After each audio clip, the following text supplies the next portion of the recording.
Breaking update చూస్తున్నాం. శేర్లింగంపల్లి నియోజకవర్గంలోని మదీనాగూడలో అద్భుతం చోటు చేసుకుంది. భక్తులు ప్రసాదంగా సమర్పించిన పాలను అమ్మవారు తాగుతున్నారు. ఈ అరుదైన అద్భుతమైన ఘట్టాన్ని చూసి భక్తులు భక్తి పారవస్యంలో మునిగిపోయారు. మదీనాగూడలోని పోచమ్మ తల్లి అమ్మవారికి ఇక్కడి స్థానికులు నిత్య పూజలు చేస్తారు. అయితే గత 3 రోజులుగా అమ్మవారు భక్తులు సమర్పించిన పాలు తాగుతున్నట్లు ఆలయ పూజారి నవీన్ కుమార్ తెలిపారు.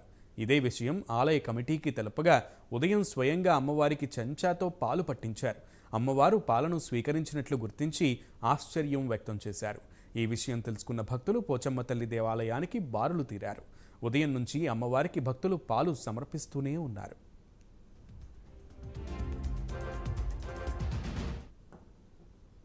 మూడు రోజులుగా పోచమ్మ తల్లి పాలు తాగుతున్నట్లుగా అక్కడ భక్తులు విశ్వసిస్తున్నారు. ఉదయం నుంచి కూడా భక్తులు బారులు తీరినటువంటి పరిస్థితి కనబడుతోంది. పూర్తి సమాచారం మా ప్రతినిధి కుమార్ని అడిగి తెలుసుకుందాం.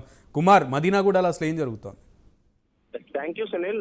శేర్లింగంపల్లి నియోజకవర్గంలోని మదీనాగూడలో పోచమ్మ టెంపుల్ ఒక అద్భుతం అయితే ఏర్పడిందని చెప్పొచ్చు. పోచమ్మ తల్లి పాలు తాగుతున్నట్లు కూడా ప్రస్తుతం మనకైతే తెలుస్తుంది. అలాగే భారీగా ఏదైతే భక్తులు కూడా పూజలు అయితే చేస్తున్నారు. ముఖ్యంగా ఏదైతే శేర్లింగంపల్లి మదీనాగూడలోని ఈ పోచమ్మ తల్లి దేవత ఏదైతే భక్తులు సమర్పించిన పాలు తాగుతున్న అరుదైన అద్భుతమైన ఘటన అయితే ప్రస్తుతం ఈ శేర్లింగంపల్లి నియోజకవర్గంలో అయితే చోటు చేసుకుంది. ముఖ్యంగా మదీనాగూడ గ్రామంలోని శ్రీ పోచమ్మ అమ్మవారి దేవాలయం అయితే ఉంది.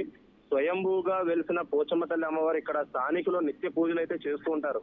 అయితే గత 3 రోజులుగా అమ్మవారు భక్తులు సమర్పించిన పాలు తాగుతున్నట్లు ఏదైతే ఆలయ పూజారి నవీన్ కుమార్ అయితే తెలపడంతో, అలాగే ఇదే విషయం కూడా ఆలయ కమిటీ వారికి తెలుపుగా శుక్రవారం ఉదయం వారు స్వయంగా అమ్మవారికి చెంచాతో పాలు అయితే పట్టించారు. అమ్మవారు పాలను స్వీకరించినట్లు కూడా గుర్తించి ఒక్కసారిగా అయితే ఆశ్చర్యం వ్యక్తం చేశారు. ఈ విషయం తెలుసుకున్న భక్తులు కూడా పోచమ్మ తల్లి దేవాలయానికి అయితే బారులు తీరుతున్నారు.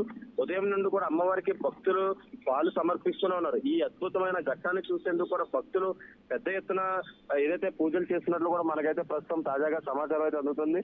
ముఖ్యంగా ఏదైతే గతంలో మనం చూసుకున్నాం, కొంతమంది దేవుళ్ళు కూడా పాలు తాగిన దృశ్యాలు, అంటే వినాయకుడు కావచ్చు, సాయిబాబా కావచ్చు, ఇలా కొంతమంది పాలు తాగిన దృశ్యాలు కూడా మన గతంలో చాలానే చూస్తాం. ప్రస్తుతం హైదరాబాద్ లో శేర్లింగంపల్లి నియోజకవర్గంలో మదీనాగూడలో పోచమ్మ తల్లి టెంపుల్ లో కూడా ఇదే ఘట్టం అయితే అవసరమైందని చెప్పొచ్చు.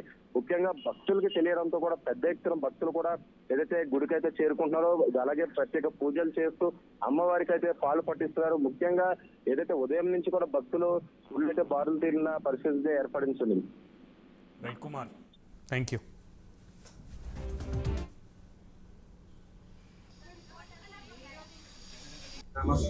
గ్రామస్థలంలో ఉంది. ఇది స్వయంభూ టెంపుల్. ఇది అమ్మవారు వెలిసి కొన్ని వేల సంవత్సరాలు అయ్యింది. ఇది అమ్మవారు రోజు పాలు తాగుతుంది అని చెప్పి మేము 3 రోజుల నుంచి గమనిస్తున్నాను. ఈ రోజు మా టెంపుల్ వాళ్ళ కమిటీ తోటి సమర్పించి ప్రజలందరికీ చెప్పి అమ్మవారికి సేవ చేస్తున్నాం.